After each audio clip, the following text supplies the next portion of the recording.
Mister मोहित और शर्मिला ये दोनों कॉलेज में पढ़ते थे। दोनों को एक दूसरे से प्यार हो गया। दोनों शादी करना चाहते थे।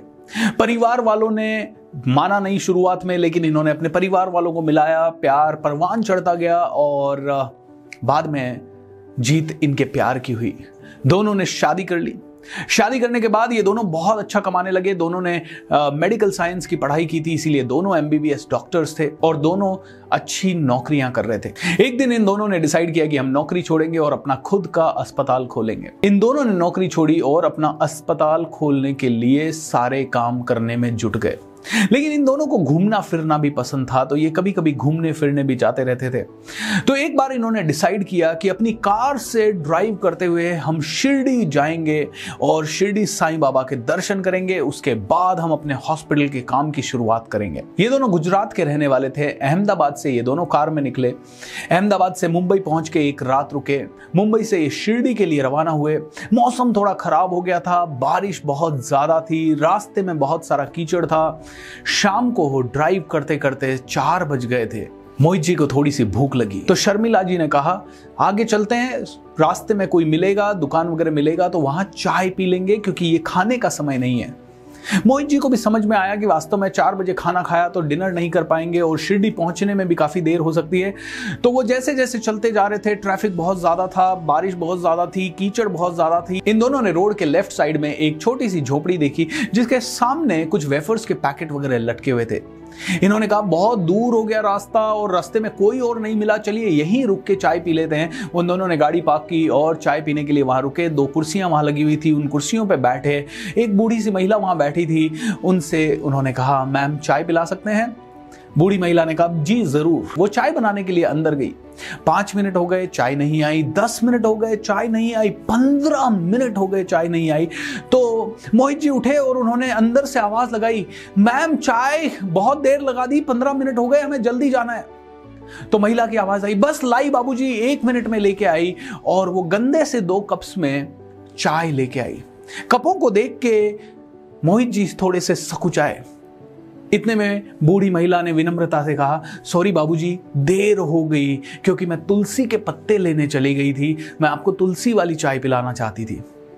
ये सुन के शर्मिला जी को थोड़ा सा अच्छा लगा और मोहित जी उनको कपों के बारे में कुछ बोलने वाले थे, लेकिन उन्होंने कुछ नहीं बोला। दोनों ने चाय की चुस्की लेना शुरू किया एंड उन्होंने इतनी अच्छी चाय कभी जिंदगी में नहीं पी थी, क्योंकि ये अदरक वाली चाय थी, तुलसी वाली चाय थी। तो इन्होंने चाय का आनंद लिया और जाने से पहले महिला से पूछा कितने पैसे। महिला ने कहा बाबूजी 20 रुपए दे दीजिए। तो मोहित जी ने अपनी जेबें इधर उधर देखी, उसमें 20 रुपए का एक नोट मिला। 20 रुपए का नोट उन्होंने महिला को दिया एंड महिला से पूछा लेकिन हमने तो चिप्स के पैकेट भी लिए ना, उसके पैसे आपने नहीं लिए? तो महिला ने कहा ये 20 रुपए चिप्स के पैकेट के ही हैं बाबूजी, हम चाय नहीं बेचते। तो मोहित जी को एकदम से धक्का लगा, अरे आप चाय नहीं बेचते, लेकिन आपने तो हमारे लिए चाय बनाई। बाबूजी वो तो आप मेहमान थे, आप हमारे गेट पे आए, हमारे दरवाजे पे आए, आपने चाय मांगी तो आपको बिना चाय के कैसे भेज सकते थे? वैसे बाबूजी समय थोड़ा इसलिए लग गया था क्योंकि घर में अदरक नहीं थी, तो मैं पास वाले घर से अदरक मांग के लाई थी और दूध भी बहुत कम था, बच्चे के लिए बचा के रखा था थोड़ा सा, क्योंकि इसके पिताजी बहुत बीमार हैं और आज दूध लेने नहीं जा पाए, इसीलिए वो थोड़े से दूध में आपके लिए जैसी तैसी मैं चाय बना सकी वैसी बना सकी। ये सुन के मोहित जी और शर्मिला जी के पांव के तले से जमीन खिसक गई। ओह माय गॉड, क्या बात कर रहे हो? जी हाँ, मेरे पति थोड़े से बीमार हैं और उसके कारण वो दूध नहीं ला पाए, तो जो था उसी के साथ। अरे तो आपको चाय के पैसे लेने? नहीं बाबूजी, ये हम नहीं कर सकते, कोई बात नहीं। अरे लेकिन बच्चा भूखा है। अरे तो बच्चा एक दिन दूध नहीं पिएगा तो मर थोड़ी जाएगा, कल सुबह इसके पापा ठीक हो जाएंगे और दूध लेके आ जाएंगे। मोहित जी ने और शर्मिला जी ने कहा अरे हम लोग डॉक्टर हैं, हमें दिखाइए वो कहाँ है। मोहित जी और शर्मिला जी अंदर गए। उन्होंने देखा अंदर गरीबी पसरी हुई पड़ी थी। बिल्कुल पतला दुबला एक आदमी खाट पे सोया हुआ पड़ा था। बहुत ही गंदा सा एनवायरनमेंट था। उन्होंने उसके सर पे हाथ लगा के चेक किया, बहुत ज्यादा बुखार था। उन्होंने कार की तरफ दौड़ के फटाफट कुछ गोलियां वोलियां लाए एंड गोलियां वोलियां ला के उन्हें खिलाया। थोड़ा सा आराम आया, लेकिन मोहित जी और शर्मिला जी डॉक्टर थे, वो जानते थे कि इससे कुछ नहीं हो सकता। तो वो मोहित जी ने कहा मैं शहर जाके इनके लिए ग्लूकोज वगैरह लेके आता हूँ, उसके बिना ये ठीक नहीं हो पाएंगे। शर्मिला जी वहीं रुकी पेशेंट का ध्यान रखने के लिए। मोहित जी भागे, शहर में गए, शहर से दवाइयाँ और दूध की थैलियाँ और खाने पीने की काफ़ी सारी चीज़ें और ग्लूकोज वगैरह लेके आए। इस बुजुर्ग को उन्होंने ग्लूकोज वगैरह चढ़ाया। और 2-3 घंटे के बाद जब बुजुर्ग थोड़े से ठीक होने लगे, तब वो दोनों वहां से शिरडी के लिए रवाना हुए। इनके साथ जो खुशियां बांट के मोहित जी और शर्मिला जी को खुशियां मिली, उससे वो समझ गए कि इस समय लाइफ में अगर सबको कोई चीज चाहिए तो इस महिला के जैसी मानसिकता चाहिए। इस महिला के जैसी मानसिकता कि अपने बच्चे को भूखा रख के भी वो अतिथि के लिए काम कर रही है। अपने पति बीमार हैं, उसकी कंप्लेन किए बिना जो आ रहा है उससे ईमानदारी से उतना ही पैसा ले रही है जितना बनता है। दोस्तों, उसकी उदारता को देखते हुए मोहित जी और शर्मिला जी भी पूरी तरह से बदल गए। दोस्तों, यही है, अगर हम और आप इस तरह से आचरण करने लगे, हम आप एक दूसरे का साथ देने लगे, एक दूसरे की पीड़ा को समझने लगे, आज मिल नहीं सकते, गले नहीं मिल सकते, लेकिन फोन पे एक दूसरे के हालचाल पूछने लगे, एक दूसरे को दुआएं देने लगे, ब्लेसिंग्स देने लगे और कालाबाजारी को रोकने में कामयाब हो गए, किसी भी बड़ी से बड़ी मुसीबत से हम लोग हंसते हंसते डील कर सकते हैं। दोस्तों, कहानी बिल्कुल दिलचस्प है, बहुत ही सुंदर है। कहानियां होती है, लेकिन इस तरह के किस्से कई लोगों के साथ घटित होते हैं। ऐसे अच्छे लोग आज भी इस जीवन में मौजूद हैं।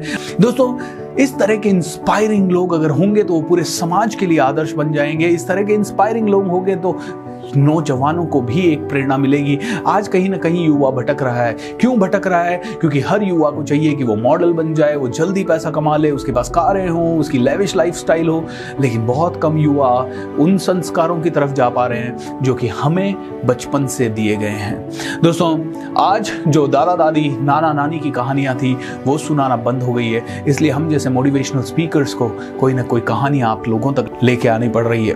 दोस्तों, इस कहानी का मर्म समझिए और इस कहानी को हर एक हिंदुस्तानी तक पहुंचाना आपका कर्तव्य है। दोस्तों, नीचे शेयर बटन दिया गया है, उस पर क्लिक करें और इसे ज्यादा से ज्यादा व्हाट्सएप ग्रुप्स में शेयर करें। अगर आप इस वीडियो को एक्सट्रैक्ट कर सकते हैं तो एक्सट्रैक्ट करके व्हाट्सएप पे एज इट इज भेजना शुरू कीजिए।